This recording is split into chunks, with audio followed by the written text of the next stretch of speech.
Hurmatli obunachilarimiz, assalomu alaykum. Bugun 12 aprel 2025-yil navbatdagi savdomiz Equinox avtomobilimiz sotildi. Akşam reklamaga qo'yilgan edi.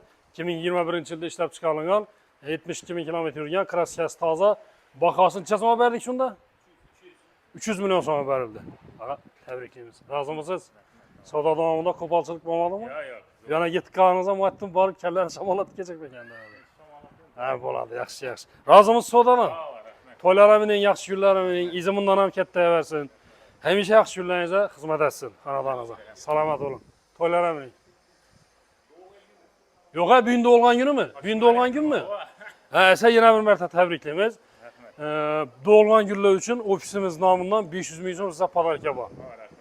500 ming so'm podarkasini registratsiyada berasizlar. Aytasizlar hozir. Ana doğulgan kuni ajoyib podarka to'ylarimining. Kelaverasizlar xizmatdamiz yana.